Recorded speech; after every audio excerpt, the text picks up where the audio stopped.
میں بہک سکوں یہ مجال کیا، میرا رہنما کوئی اور ہے۔ نحمدہ ونصلی علی رسولہ النبی الکریم الامین، اما بعد فاعوذ باللہ السمیع العلیم من الشیطان الرجیم، بسم اللہ الرحمن الرحیم۔ قال اللہ تبارک و تعالی فی القرآن الحکیم، ان اللہ وملائکتہ یصلون علی النبی یا ایہا الذین آمنوا صلوا علیہ وسلموا تسلیما۔ الصلاۃ والسلام علیک یا رسول اللہ وعلی آلک واصحابک یا نبی اللہ۔ اللہ تعالیٰ کی حمد و ثنا، نبی کریم صلی اللہ علیہ وسلم اور آپ کے جمیع آل و اصحاب کی بارگاہ ناز میں درود و السلام کے نذرانوں کے بعد، انتہائی عزت اور احترام کے لائق سامعین ذی قدر، میرے دینی اور یقینی دوستوں، بزرگ اور بھائیوں، بحمدہ تعالیٰ قرآن کریم فرقان حمید کے حوالے سے ہمارا تفسیری سلسلہ بنام اعجاز القرآن جاری ہے،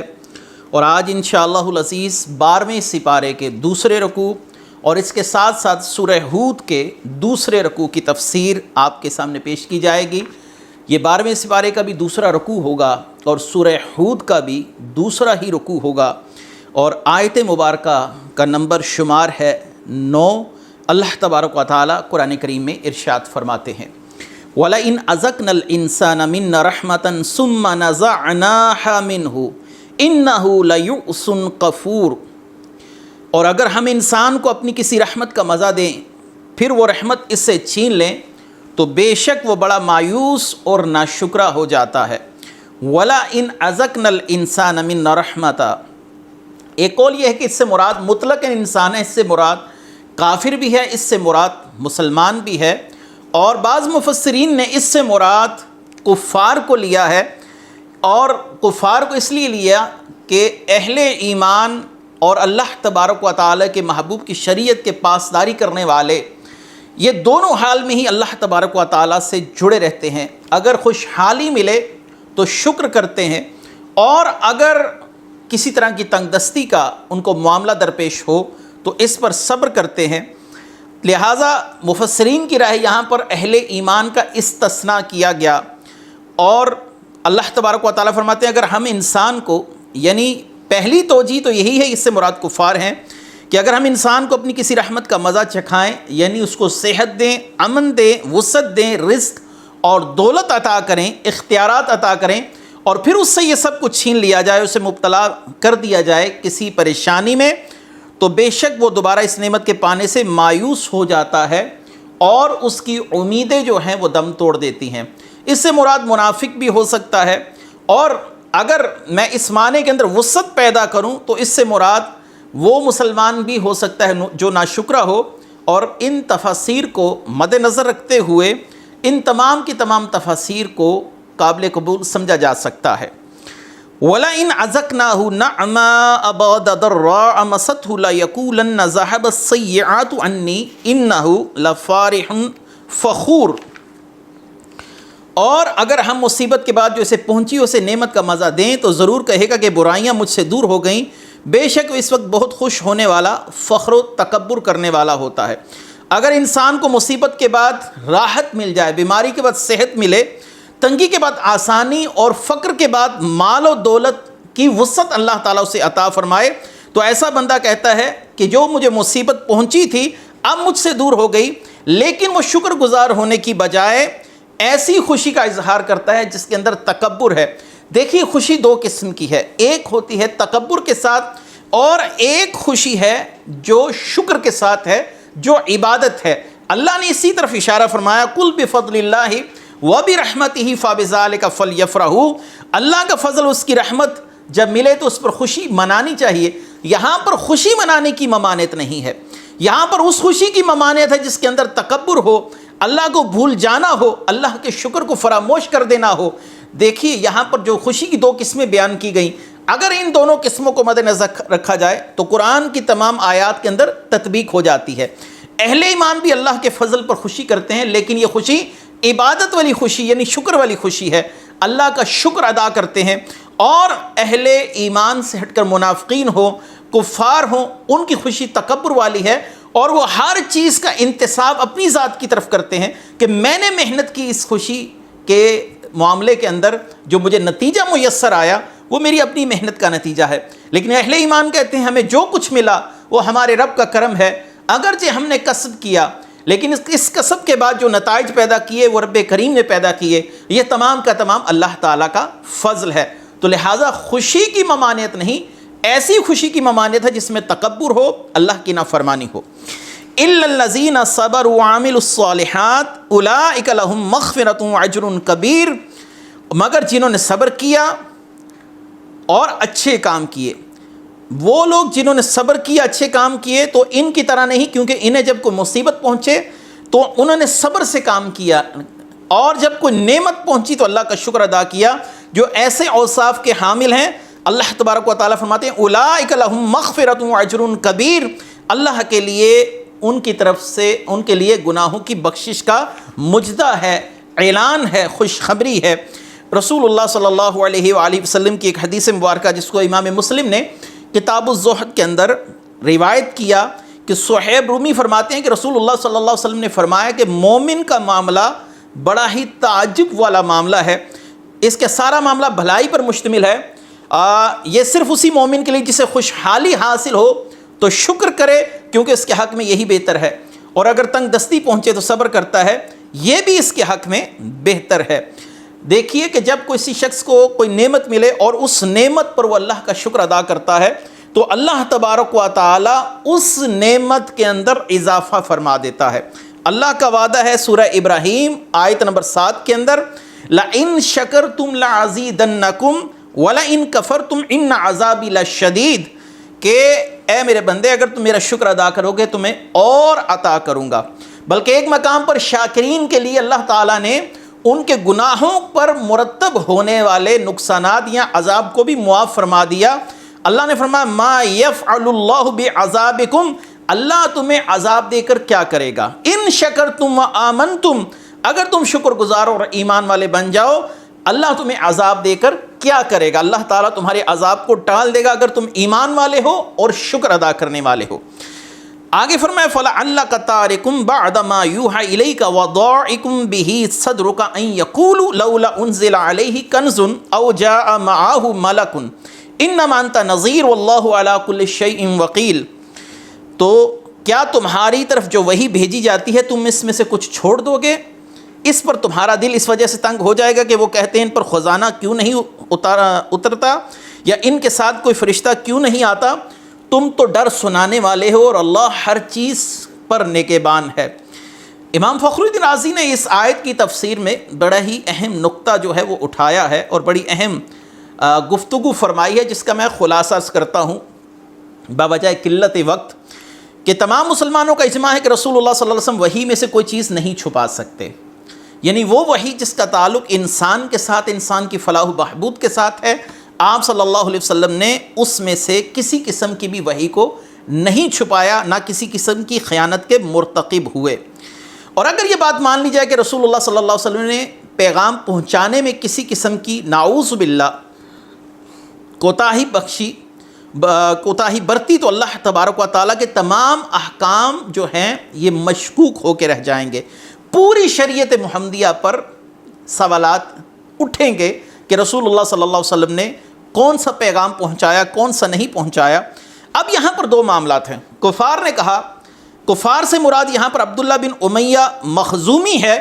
کہ اس نے کہا کہ اے محمد صلی اللہ علیہ وآلہ وسلم ہم آپ کو اس وقت نبی مانیں گے جب آپ ہمارے منہ مانگے مطالبات پورے کریں گے۔ تو اللہ تبارک و تعالیٰ نے آپ صلی اللہ علیہ وآلہ وسلم کو تسلی دی کہ اگر آپ بتوں کی مذمت والی آیات نہ بیان کریں تو کفار کی طرف سے طعن و تشنیع کا معاملہ تو بند ہو جائے گا، لیکن اس طرح وحی میں خیانت لازم آئے گی، اور اگر آپ ان کی بتوں کی تردید میں آیات پڑھیں گے تو یقینی سی بات ہے پھر ان کی طرف سے خرابی لازم آئے گی، یہ آپ پر اعتراضات کریں گے۔ ایک طرف وحی کی خیانت کا معاملہ ہے، ایک طرف کفار کے آپ پر اعتراضات ہیں، تو بڑی خرابی یہ ہے کہ وحی کے معاملے کے اندر خیانت برتنا۔ تو آپ صلی اللہ علیہ وآلہ وسلم جو چھوٹی خرابی ہے یعنی آپ کی ذات پر اعتراض کر رہے ہیں اس کی پرواہ نہ کیجیے، اور جو بڑی خرابی ہے اس سے مجتنب رہیے، اس سے بچتے رہیے، اور آپ صلی اللہ علیہ وسلم تک جو اللہ کا پیغام پہنچا ہے آپ اس کو پہنچا دیجئے، اگرچہ کسی کو برا لگے، آپ کو برا کہا جا رہا ہے تو کہتے رہیں، آپ صلی اللہ علیہ وسلم تک جو وحی پہنچی ہے آپ اسی وحی کو ان تک بے عین ہی پہنچا دیجئے۔ رہا ان کا معاملہ تو یہ آپ کو اگر برا بھلا کہتے ہیں تو یہ کفار کی ایک عادت جاریہ ہے، وہ انبیاء علیہم السلام کو برا بھلا کہتے ہی آئے ہیں۔ اگلی آیت ہے ام یقولون افتراہ قل فأتوا بعشر سور مثلہ مفتریات وادعوا من استطعتم من دون اللہ ان کنتم صادقین۔ کیا یہ کہتے ہیں یہ قرآن نبی نے خود بنا لیا؟ تم فرماؤ اگر یہ بات ہے تو تم بھی ایسی بنائی ہوئی 10 صورتیں لے آؤ، اگر تم سچے ہیں تو اللہ کے سوا جو مل سکیں سب کو بلا لو۔ یہ غیبی خبر ہے۔ آیت مبارکہ کہ یہ کہتے ہیں کہ یہ قرآن نبی نے خود ہی بنا لیا، تم فرماؤ اگر یہ بات ہے تو تم بھی ایسی بنائی ہوئی 10 صورتیں لے آؤ، اگر تم سچے ہو تو اللہ کے سوا جو مل سکیں سب کو بلا لو۔ ام یقولون، کیا یہ کہتے ہیں یعنی کفار مکہ قرآن کریم کے متعلق کیا کہتے ہیں کہ یہ محمد صلی اللہ علیہ وسلم نے خود سے گھڑ لیا، یا آپ صلی اللہ علیہ وسلم اس سے خود سے بنا کر لاتے ہیں اور اس کو اللہ تبارک و تعالیٰ کی طرف منسوب کرتے ہیں؟ تو اللہ تبارک و تعالیٰ نے فرمایا اگر ان کا یہ شک و شبہ ہے تو آپ صلی اللہ علیہ وسلم ان سے کہہ دیجئے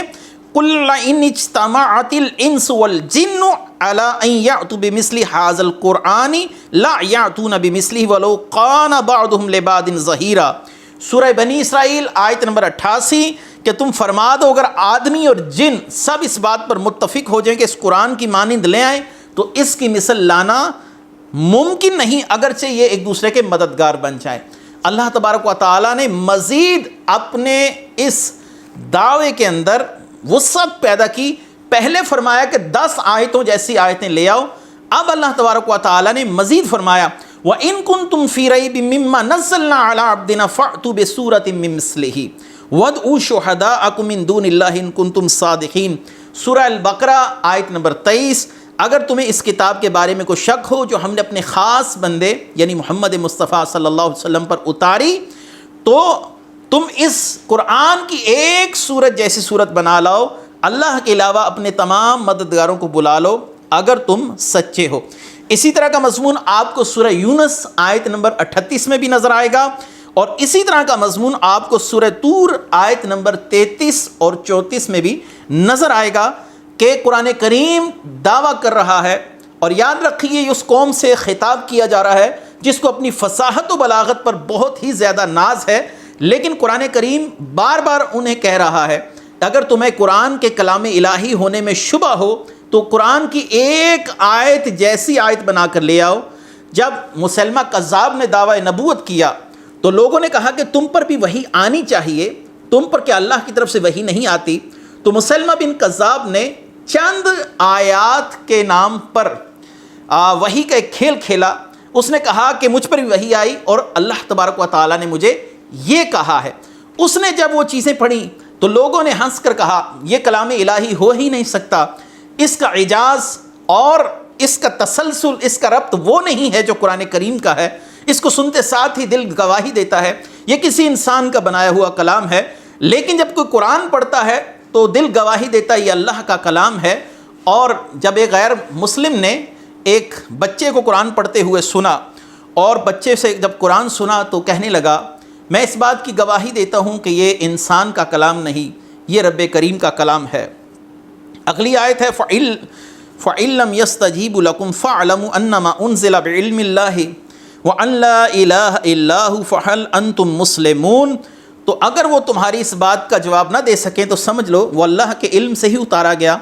جان لو کہ اس کے سوا کوئی معبود نہیں، تو کیا اب تم مانو گے؟ ساتھ ہی اللہ تعالیٰ نے فرمایا یہ ہرگز جواب نہیں دے سکتے، پھر تمہیں یقین کر لینا چاہیے کہ یہ انسان کا بنایا ہوا نہیں، یہ اللہ تبارک و تعالیٰ کی طرف سے نازل کیا ہوا قرآن ہے جو جبریل علیہ السلام نے محبوب کریم صلی اللہ علیہ وسلم کے سینہ اقدس پر اتارا ہے۔ من کان یرید الحیات الدنیا وزینتها نوفی الیہم اعمالہم فیہا وہم فیہا لا یبخسون۔ جو دنیا کی زندگی اور اس کی زینت چاہتا ہے تو ہم دنیا میں انہیں ان کے اعمال کا پورا بدلہ دیں گے اور انہیں دنیا میں کچھ کم نہ دیا جائے گا۔ بہت سے لوگ ایسے ہیں جو نیک عمل کرتے ہیں لیکن اللہ تعالیٰ ان کے نیک عمل کی جزا انہیں آخرت میں نہیں دے گا، دنیا میں ہی دے دے گا، اور یہ اللہ تعالیٰ کی خفیہ تدبیر ہے۔ کچھ لوگ نیک عمل اس لیے کرتے ہیں کہ دنیا میں ہماری واہ واہ کی جائے، لوگ کہیں یہ بڑا سخی ہے، لوگ کہیں یہ بہت بڑا عالم ہے، لوگ کہیں بہت بڑا قاری ہے۔ اللہ تعالیٰ انہیں دنیا میں اس کی ناموری کے سبب، جو اس کی ناموری کے اسباب ہیں وہ پیدا فرما دیتا ہے۔ جب قیامت کے دن ایسا کوئی شخص اللہ کی بارگاہ میں آئے گا تو اللہ تبارک و تعالیٰ کی بارگاہ میں کہے گا یا رب کریم میں نے قرآن کی یاد کیا، دوسرا شخص کہے گا میں نے یا اللہ شہادت کا درجہ پایا، اور کوئی شخص کہے گا میں زیادہ مالدار تھا یا اللہ تیرے لیے خرچ کرتا رہا۔ یہ حدیث مبارکہ سنن ترمذی میں موجود ہے، اس کا میں مفہوم عرض کر رہا ہوں۔ حضرت ابو ہریرہ رضی اللہ تعالیٰ عنہ فرماتے ہیں کہ اللہ تبارک و تعالیٰ فرمائے گا تم لوگ جھوٹ بولتے ہو، جس نے قرآن یاد کیا وہ اس لیے کیا کہ لوگ میری تعریف کریں، ہم نے دنیا میں اس کا صلہ اس کو دے دیا۔ جس نے شہادت پائی وہ یہ سوچ کر میدان میں گیا تھا کہ اگر میں مر گیا تو لوگ شہید کہیں گے، اور اگر زندہ آ گیا تو لوگ غازی کہیں گے، لوگوں میں میری ناموری ہوگی۔ کوئی عالم دین ہو یا کوئی قاری قرآن ہو، اس سے بھی ایسا ہی کہا جائے گا کہ تو نے دنیا چاہنے کے لیے، دنیا میں ناموری کے لیے یہ سارے کام کیے، ہم نے دنیا میں تجھے دولت بھی دی، شہرت بھی دی، آج اللہ کی بارگاہ میں تیرے لیے کچھ بھی نہیں ہے، اور اس شخص کو اٹھا کر جہنم میں پھینک دیا جائے گا۔ اللہ تبارک و تعالی سورہ شورى آیت نمبر 20 میں فرماتے ہیں من کان یرید حرث الآخرۃ نزید لہ فی حرثہ، جو آخرت کی کھیتی چاہتا ہے، یعنی آخرت میں اپنے نیک عملوں کی جزا چاہتا ہے، ہم اس کی کھیتی میں اضافہ کریں گے، یعنی اس کو آخرت میں ہی جزا دی جائے گی۔ اور ومن کان یرید حرث الدنیا نؤتیہ، جو دنیا میں اس کا صلہ چاہتا ہے کہ دنیا میں لوگ مجھے اچھا کہیں، دنیا میں مجھے دولت مل جائے، دنیا میں میری ناموری ہو، اللہ تعالیٰ فرماتے ہیں وَمَا لَهُ فِي الْآخِرَةِ مِن نَصِيب، آخرت میں اس کے لیے پھوٹی کوڑی بھی نہیں رکھی جائے گی۔ اسے کہا جائے گا تو نے دنیا میں جس کام کے لیے عمل کیا وہ جو تجھے دنیا میں دے دیا گیا، اب تیرے لیے ہمارے پاس کچھ نہیں ہے۔ ایسے شخص قاری ہو، عالم ہو، شہید ہو، مالدار ہو، ایسے شخص کے لیے آخرت میں 1 روپے کی بھی جزا نہیں رکھی جائے گی، اور اس کو بالوں سے پکڑ کر گھسیٹ کر جہنم میں پھینک دیا جائے گا۔ اور یہ ان لوگوں کے لیے ہے جنہوں نے دنیا کمانے کے لیے دین حاصل کیا۔ اگلی آیت ہے اولئک الذین لیس لہم فی الآخرۃ الا النار وحبط ما صنعوا فیہا وباطل ما کانوا یعملون، یہ وہ لوگ ہیں جن کے لیے آخرت میں آگ کے سوا کچھ نہیں، اور دنیا میں جو کچھ انہوں نے کیا سب برباد ہو گیا، ان کے اعمال باطل ہو گئے، یعنی رائیگاں چلے گئے۔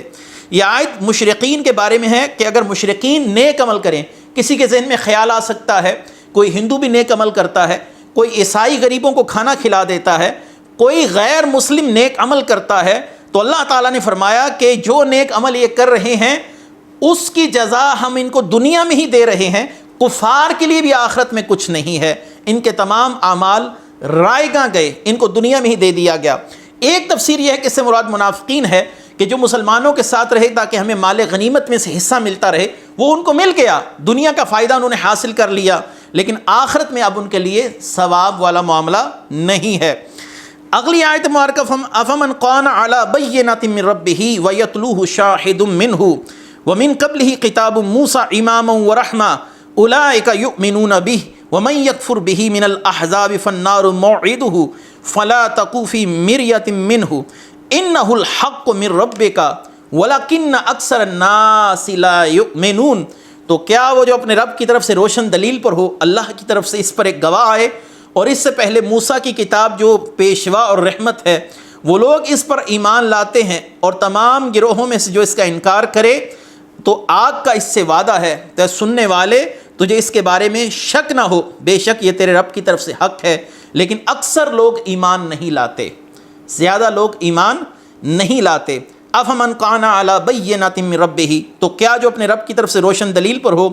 تو اس سے پہلی آیت میں ان لوگوں کا ذکر کیا گیا جو اپنے اعمال کے بدلے دنیا کی زندگی چاہتے ہیں اور دنیا سے ہی اپنے مفادات حاصل کرنا چاہتے ہیں۔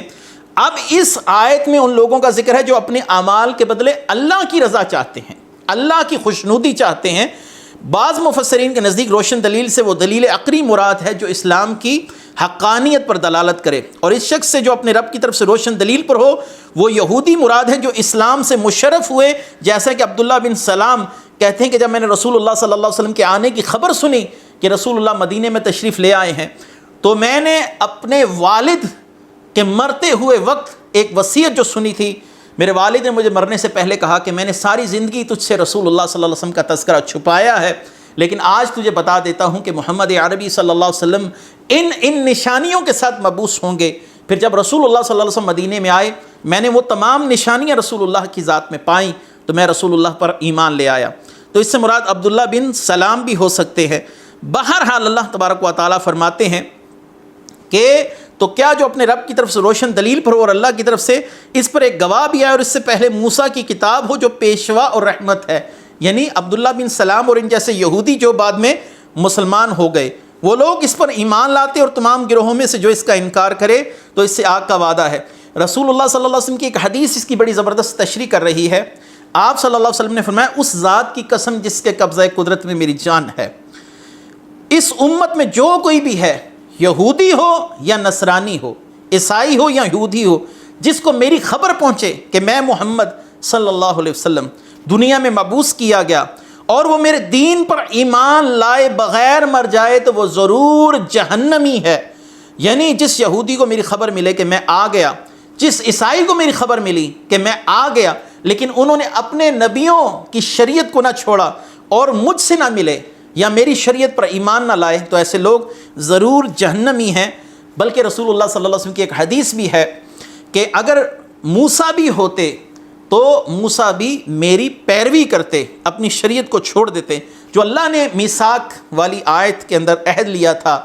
کہ وَإِذَا أَخَذَ اللَّهُ مِيثَاقَ النَّبِيِّينَ، جب ہم نے نبیوں سے عہد لیا کہ جب محمد صلی اللہ علیہ وسلم آ جائیں تو ان پر ایمان بھی لانا، ان کی نصرت بھی کرنا، تو اس آیت کو اگر اس آیت کے ساتھ جوڑا جائے تو بہت ہی خوبصورت نتیجہ اخذ ہوتا ہے۔ اگلی آیت ہے وَمَنْ أَظْلَمُ مِمَّنِ افْتَرَى عَلَى اللَّهِ كَاذِبًا أُولَٰئِكَ يُعْرَضُونَ عَلَى رَبِّهِمْ وَيَقُولُ الْأَشْهَادُ هَٰؤُلَاءِ الَّذِينَ كَذَبُوا عَلَى رَبِّهِمْ أَلَا لَعْنَةُ اللَّهِ عَلَى الظَّالِمِينَ۔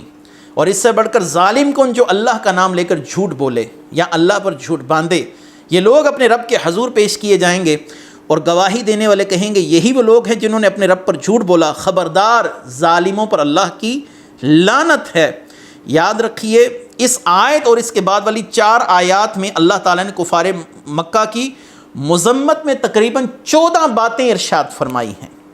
یعنی 14 باتیں ان کی مذمت میں کی گئیں۔ اس آیت کا خلاصہ ہے کفار مکہ یہ کہتے تھے کہ اللہ تعالیٰ کی بارگاہ میں بت ان کی شفاعت کریں گے، یہ بت اللہ کے شریک ہیں، وہ بتوں کو اللہ کی اولاد بھی مانتے تھے، اللہ کا وزیر بھی مانتے تھے۔ اللہ تعالیٰ نے فرمایا یہ سری جھوٹ ہے اور جھوٹوں پر اور ظالموں پر اللہ کی لعنت ہے۔ اللہ کی طرف سے کوئی ایسی آیت نہیں اتاری گئی یا اللہ کا کوئی نبی ایسا پیغام نہیں لایا کہ یہ بت بھی شفیع ہیں، شفاعت کریں گے اور اس کائنات کے امور تدبیرات کے اندر یہ اللہ کے شریک ہیں۔ یہ سب جھوٹ ہے۔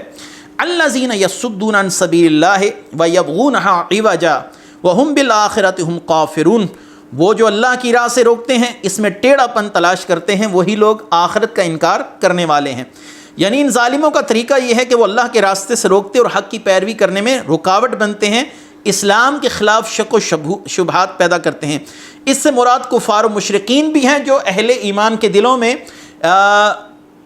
شک و شبہات کے بیچ بوتے ہیں۔ اس سے مراد منافقین بھی ہو سکتے ہیں جو کسی مسلمان کا عقیدہ خراب کرنے کے لیے اس پر اعتراضات اٹھاتے ہیں۔ اس سے مراد آج کے بد مذہب بھی ہو سکتے ہیں جو کبھی اولیاء پر اعتراض کر کے دلوں کے اندر شک و شبہات پیدا کر رہے ہیں، کبھی صحابہ پر اعتراضات کر کر دلوں میں شک و شبہات پیدا کر رہے ہیں، کبھی اہل بیت پر اعتراضات کر کر دین اسلام کی بنیادوں کو ہلانے کی کوشش کر رہے ہیں۔ اللہ نے فرمایا یہ لوگ ہیں جو اللہ کی راہ سے روکتے ہیں، یہی ہیں آخرت کا انکار کرنے والے۔ اگلی آیت مبارکہ اولئک لم یکونوا معجزین فی الارض وما کان لهم من دون اللہ من اولیاء یضاعف لهم العذاب وما كانوا یستطیعون السمع وما كانوا یبصرون، وہ زمین میں عاجز کرنے والے نہیں ہیں اور اللہ کے سوا ان کا کوئی مددگار بھی نہیں، ان کے لیے عذاب کو کئی گنا بڑھا دیا جائے گا، وہ تو نہ سن سکتے ہیں نہ دیکھتے ہیں۔ آیت کا خلاصہ ہے کہ اللہ تعالیٰ کا